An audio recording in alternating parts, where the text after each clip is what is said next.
Welcome to this Supercharged update. I'm Simon Knapp, and today we're talking about some of the most interesting news in the EV world. So let's get stuck in.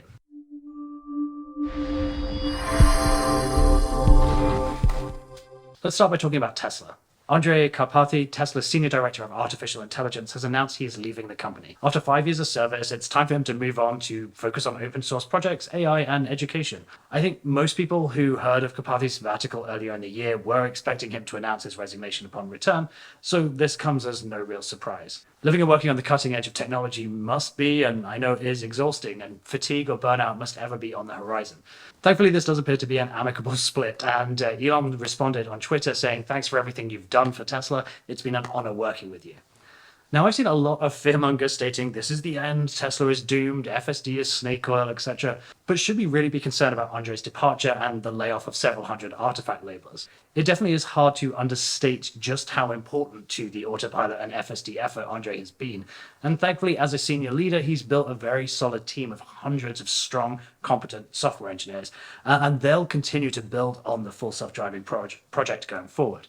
FSD Beta version 10.13 is meant to drop in the coming weeks, another Elon 2-week timeline, and I'll let you know when we find out just what's been bundled into that update. But for now, I definitely don't think it's worth stressing over the future of full self-driving and the Autopilot program. We're going to continue to see improvements, although version 11 might not be as big as we first thought. Elon announced that versions 10.12 and 10.13 actually contained a lot of the code that was meant to be in version 11, which has some concern, but let's see what's in 10.13 and how we're really looking in a couple of weeks' time. Let's talk about Rivian. Rivian are expected to be laying off non-manufacturing staff. There are worrying rumblings coming out of Normal, Illinois. Rivian is alleged to be on the brink of laying off hundreds of staff, and I should stress that these are rumors based upon unofficial sources talking to Bloomberg. However, there is meant to be a company all hands about now on Friday evening at we're coming up on 5:30. According to Inside EVs, layoffs could be as high as 700 people, or roughly 5% of the workforce. And as Rivian is trying to ramp production on its R1T pickup truck and soon the R1S SUV, more on that shortly, there probably won't be any cuts around the production line. Since its IPO, Rivian has almost doubled its headcount and dropped its share price from $78 to about $30. Unfortunately, they've doubled their headcount and they've probably generated a bunch of duplicated roles and responsibilities. And whilst the company should have around $17 billion in cash and restricted cash right now, a little belt tightening makes sense in these rough economic seas. Rivian is set to start shipping its second vehicle, and although closely tied to its pickup truck cousin, the R1S electric SUV will finally be in the hands of customers at some point during August or September. In late 2021, Rivian started seeding early production R1S models to staff, so hopefully they've had a good shakedown by now and can start to ramp production without having to recall any to replace faulty seatbelt sensors that could potentially kill children. That's mentioned in this video here. The 7-seater R1S is a beauty and delivers a whopping 835 horsepower in the four-motor variant that'll be shipping soon. And even with all that power, you can expect an EPA estimated range of 316 miles or roughly 510 kilometers. The R1S starts at $85,575, but let's be honest, the pricing information is pretty sparse on their website. When you go there, you simply reserve one and you get the message that reads, "Reserve now, configure later," which I didn't really like. Dropping a $1,000 deposit, albeit refundable, on a car that you can't currently spec or see a rough pricing estimate is pretty rough. Especially as we know Rivian have recently increased their prices to deal with the cost of raw material increases and just generally inflation. Ordering now, you just got to be thankful that it is a refundable deposit, because who knows what that actual price is going to be when you come to go into production. Now, the R1S sits in a pretty lonely class. Technically, the Tesla Model S is the only other 7-seater electric SUV, but the Model X is neither a true SUV, nor is it in the same price league, as the Model X starts at $121,000. So if Rivian can master production at scale, this vehicle could make them a lot of money, but production is still behind expectations.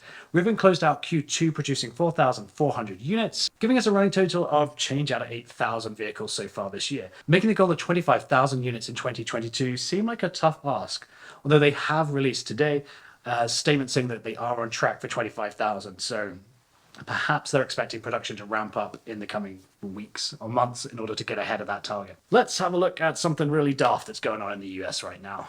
There are a number of things, but we're going to talk specifically about EV Bill 1049 in North Carolina. This is North Carolina Representative Keith Kidwell, and he doesn't like that you can charge your EV for free. Representative Kidwell, along with Representatives Moss, Brody, and Cleveland, are sponsoring Bill 1049 aimed at removing a business's ability to offer free electric vehicle charging. That's unless they offer free gasoline and diesel. The Republican and ironically Freedom Caucus member proposes the state allocate $50,000 to tackle the scourge of businesses offering customer incentives. One can only assume his next attack vector will be ladies' nights at the local bar, or perhaps even Olive Garden's early bird special. Bill 1049 would specifically prevent the small businesses from offering the inducement to EV customers on public land leased from the state. But what about small companies on private property? Surely the freedom-seeking Kidwell & Co. plan to respect their autonomy, in a small government kind of way. Well, he's not doing that at all. In fact, the bill would require mom-and-pop shops who dare to offer free-flowing electrons to itemize just how much of each bill is used to fund the free charging atrocity. So if you, as a grown adult, say, decide to walk or bike or drive your big old truck to your neighborhood dining spot, your receipt would have to say just how much of the 5 to 50 cents per kilowatt hour you had donated to the EV driver. The same way that places that have ashtrays show you just how much non-smokers paid to fund a smoker's habit. Just think for a second how ridiculous this is. This is pandering to your base like nothing else. But let's assume this gains traction. If fair access is so important, perhaps there should be a bill that requires each gas station to have a parity between the number of pumps and the number of EV charging stalls. That is something that I could get behind. Let's hop back over to Tesla and talk briefly about Starlink. Tesla and SpaceX continue to launch 60 Starlink satellites on every Falcon 9 every few days, it seems like, and they continue to land the rockets on a shortfall of gravitas, and just read the instructions. They're wonderful ships, which is magic as far as I'm concerned. Tesla has continued to roll out Starlink receivers at supercharging sites. The satellite internet service provided by SpaceX, Tesla's pseudo-sister company, has appeared aloft over the Lexington, Kentucky supercharger location. One I recently visited during a 1,500-mile road trip to Detroit and Normal, Illinois, which I will link up here. The use of Starlink at supercharger locations is still unclear. We can be confident that Elon's team are receiving diagnostics and usage data from the sites, but beyond that, it's hard to know what the new internet terminals will allow. Tesla has continued to improve in-car entertainment over the years. With the addition of Netflix, Hulu, Disney+, and several others, there's a lot to keep you entertained for the 10, 30, or 45 minutes that you spend at a charging stop along the way. However, some of these chargers have terrible cellular service, making streaming media a little bit harder. I'd love to see Tesla open up the Starlink connection to vehicles that are parked sucking up electrons. And with the White House suggesting that Tesla will be opening up the supercharger network to non-Tesla vehicles by the end of this year, having improved connection coverage will help with the theorized load managing of the shared use system. Elon suggested that Tesla will vary just how many stalls are open to CCS or non-Tesla vehicle users, dependent on the number of Teslas trying to charge up at the same time. So there's no room for chargers to have flaky connections anymore. The shared use trial in Europe seems to have been a great success for Tesla, and adopting it here in the United States will allow them access to the Biden administration's plan to build 500,000 high-speed chargers over the coming years. In today's honorable mention, let's talk about Audi and Dakar. When you picture the Dakar rally, you probably picture long, tortuous stages, the most ruggedly rugged of terrain, and generally an all-round punishment fest for every vehicle involved. So imagine my surprise when Audi entered the RQ Etron in the Dakar rally. Using Formula E-inspired motors, Audi hopes to showcase its electric vehicle prowess in the toughest of formats. But one thing Audi isn't really shouting about is the fact that this is essentially an Audi version of a BMW i3. You see, this is a hybrid. In order to tackle the long distances required between stops, the RSQ Etron is equipped with a 2-litre turbocharged gas guzzler to charge the battery as it depletes. It's basically a 2-litre range extender as found in the i3.